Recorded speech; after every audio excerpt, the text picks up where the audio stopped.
Hello everybody, it's Vaultboyhunter with Magic Gathering Strat. Doing my blue cube video. So we're going to jump right into blue. Um, very much like the white one, we'll go through creatures by casting cost, through instants, sorceries, and enchantments. And then we'll kind of just wrap things up from there. Again, when Battle for Zendikar drops, I will do an update video. It'll have all of the updates. I'll do the in cards and the out cards, so it won't be by color or anything like that. This, because it's the entire 720 cube, necessitated breaking it up into parts. So, okay, first off, there's only 3 blue 1-drops. So, Clamped Raptor, it's got Evolve, 0 and flying, and you can evolve it. Next one, completely awesome card for Cube, Enclave Cryptologist. It's got level up, so you level it up 1 time, and then it becomes a looter, 0/1 looter, and then you level it up 3 times, and it becomes tap to draw a card, which is ridiculous. Kind of a must-deal, or it gets out of control. And then the last 1-drop is a card that we're all familiar with, Mr. Delver. Maybe not great in Cube, but I do have quite a few instants and sorceries, so if you kind of draft it early and draft around it, you can really kind of get there, and it's still one of the best blue 1-drops in the entire history of Magic as far as creatures go. Maybe not spells, but like, it's blue. It's a color with a lot of really good spells. So okay, so over to 2-drops. First off, Dreamstalker.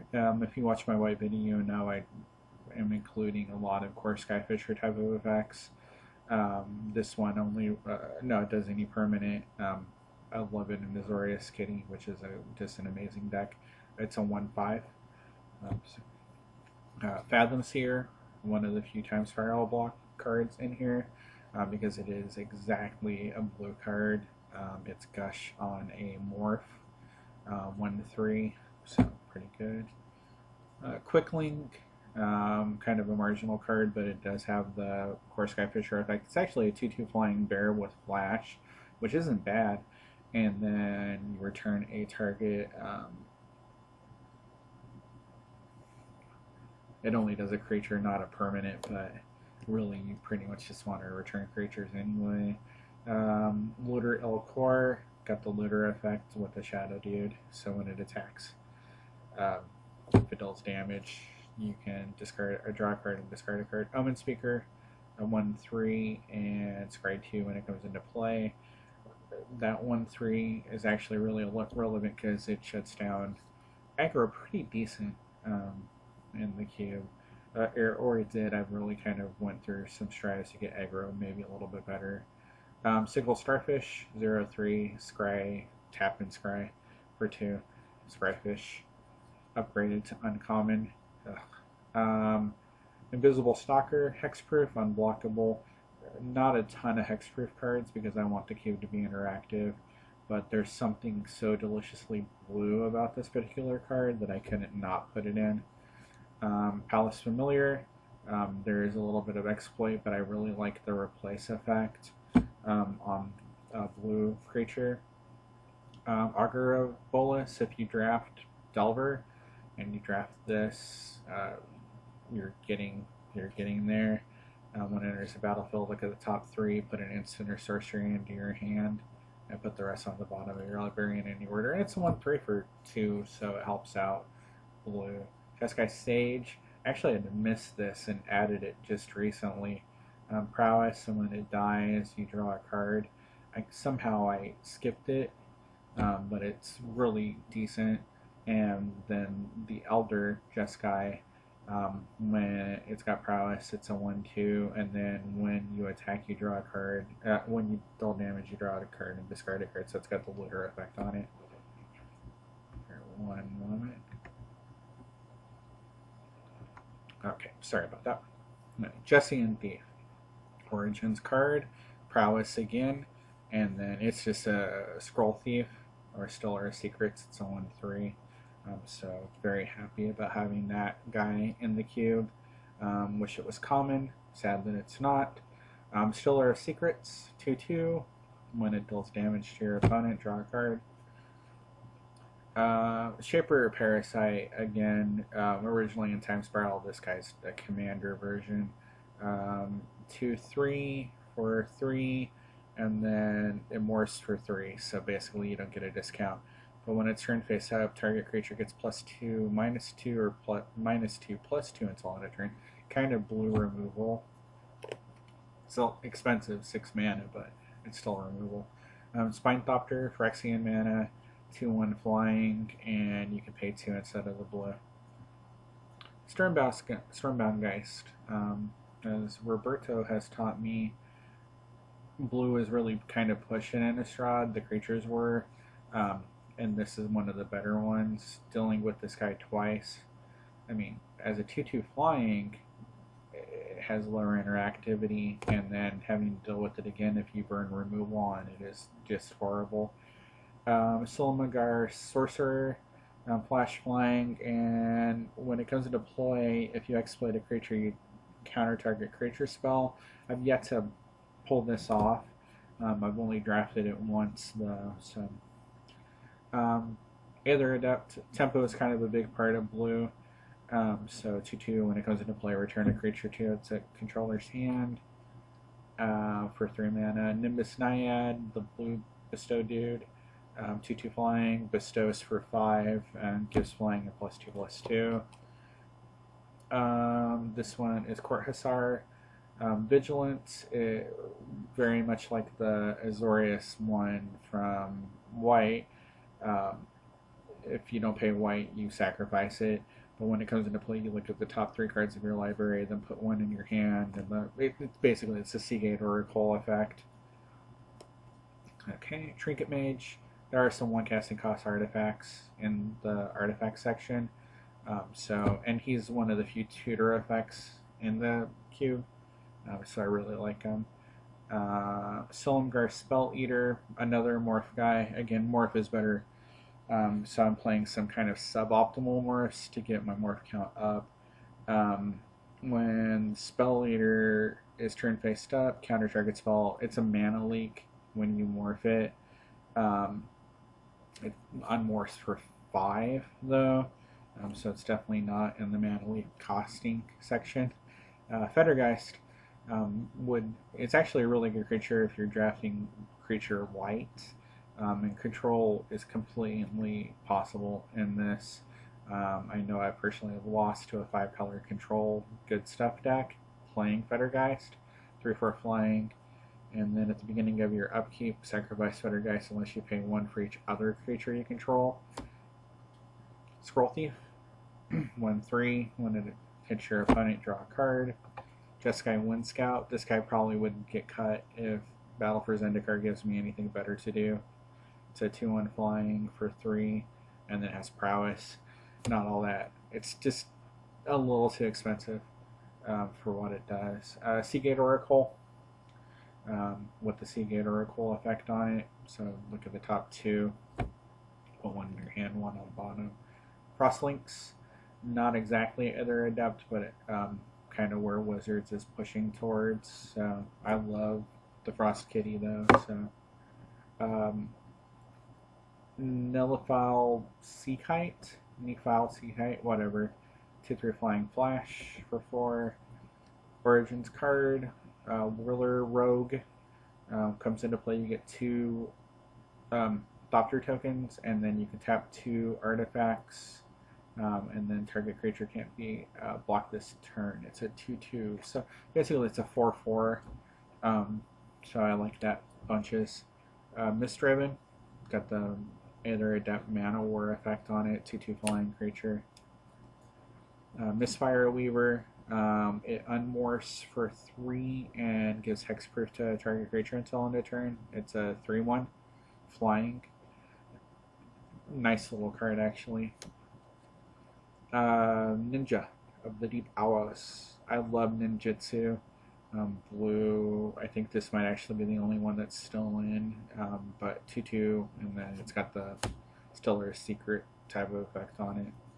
Thassa's Emissary, another creature with that effect on it. This one has Bestow 6, So I think that the blue and the white emissaries are the only ones that are in here. So we've already covered those. Area Worshippers, this is another one that I would probably cut.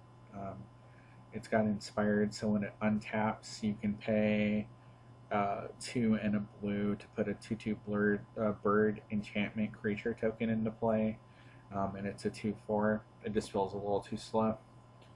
Archaeomancer enters the battlefield, returns a instant or sorcery from your graveyard to your hand, and it's a 1/2. Enables some crazy stuff. Shimmering Glasskite, so it's got the Glasskite effect. The first spell or ability that targets it in a turn gets countered. It's a 2/3 flying for 4, so kind of an earlier form of hexproof with more interactivity, so it's way better. Cloak Siren is the Sea Kite but flipped, flash flying 3/2. Blue likes to be tricksy. Grimlock Drowner, one of the few exploit cards. This one I really like because it's got inspiration attached. And it's a 2/4 for 4. Windspine Drake, to increase my morph count. It's a 3/3 flying, or you can unmorph it for a white and 2, so you can play it as a morph. Murder of Crows. This card I remember from Innistrad Block Limited was really good, so it doesn't fail to be good with a cube with a bunch of tokens and stuff in it. Air Elemental, flying, tap target creature with flying for 3 for 5.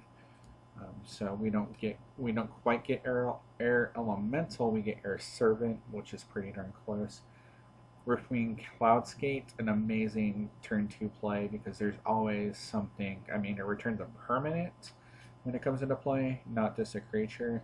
It's only got to spend 3, and it's a 2/2 flying, kind of the total package. Muldrifter, Happy Dragon, needs no introduction. One of the best cards in, like, pretty much a first pick.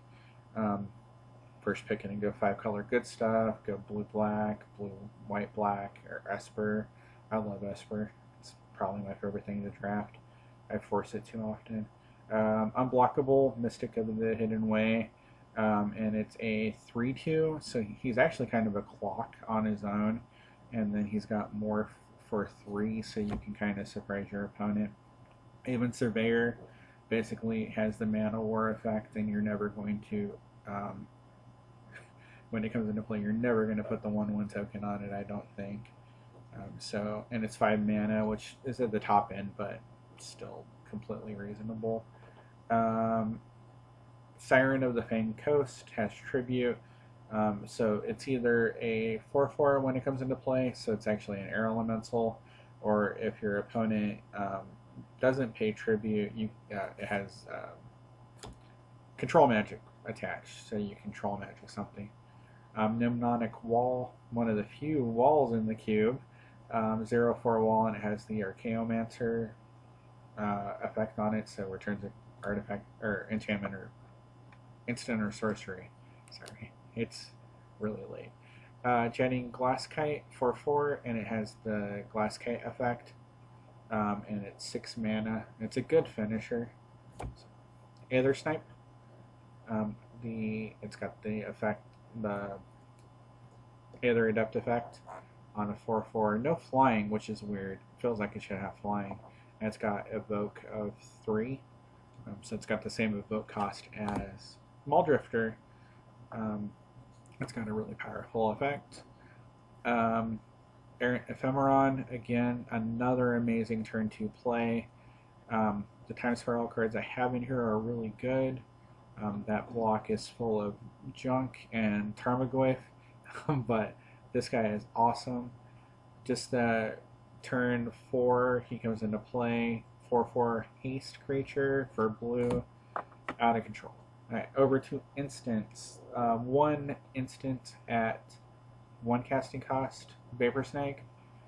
Turn target creature unsummon with a point of damage. Can't go wrong. Remand. The cool Jace versus somebody art on it. So, Chandra. Psychic Rebuttal. Current, I'm going to try it out. there's enough target effects to players that I want to see if this is any good. Anticipate, a card that hasn't necessarily overwhelmed me, but card selection in blue is good. Mana Leak, Voyage's End, unsummon for 1 more mana with a scry of 1. Negate, counter target non-creature spell. Deprive, counter spell with a land return. Over to 3 casting cost. Artificer Epiphany, instant divination with a discard for delve, or if you're in artifacts, you don't have to worry about it. Ghostly Flicker, a completely abusable effect. Ojutai's Breath, I like tapping, and I like the rebound spells. They can just give extra value. Thirst for Knowledge, draw 2 cards and discard a card, or discard 2 cards unless you discard an artifact. Good enough to be banned in some formats, or restricted. Dissolve, counter target spell, scry 1. Wipe Away, I like Split Second quite a bit, so it can't be responded to. So return target creature. Dissipate, Un's Grace. Playing Pauper has taught me that this type of effect near the end of game, when you don't need any more lands, is spectacular. Forbidden Alchemy, good flashback card. Fuels Delve. Mystical Teachings, an amazing card, because tutor effects are in short supply. Jace's Ingenuity, instant, draw 3 cards for 5. Opportunity, draw 4 cards for 6, and it's an instant. Repill, awesome card, one of blue's few ways to deal with enchantments. Syncopate, and Condescend, so pretty decent. Over to sorceries, and then just a few enchantments. Serum Visions, draw a card, scry 2. Preordain is in. I'm not following the modern ban list because it's a singleton cube. Cube is singleton. So you can't really abuse an effect like this, and it's too good not to have. Ponder, to go with that same idea. Compulsive Research, draw 2 cards and discard draw 3 cards and discards 2 cards unless they discard a land card. That's what I'm running instead of Divination. Divination is just not good enough. Tolerance Invocation. Blue has a really minor artifact theme, or token theme. All the colors do where applicable, and this one's particularly good because 2/2 flying bird tokens for 4 mana is pretty good. Ojutai Summons, and this is kind of the same basic effect, only it's the Jin Monks over 2 turns, so it's got the rebound. Rise of Eagles, same basic principle. Everybody loves the boat, so we're going to take a cruise. And then the last 2 blue cards, Mind Control. Yeah, you just take control of a enchanted creature, and last blue card is Confiscate. You control enchanted permanent. Okay, so that is it for blue. Again, questions, comments, suggestions in the YouTube comments would be great, and I want to thank you all for watching.